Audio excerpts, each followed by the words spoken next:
எத்தனை சாமி வந்ததையா இது எந்தெந்த சாமி தந்ததையா எத்தனை பாட்டு சொன்னதையா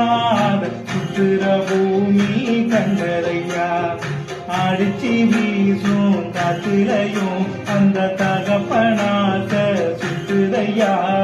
வெடிச்சு பூக்கும் விதையிலையும் ஒரு வம்சத்து கதையே உள்ளதையா 100 தலைமுறை சேர்க்கிற நில மீது பாறையா வாழும்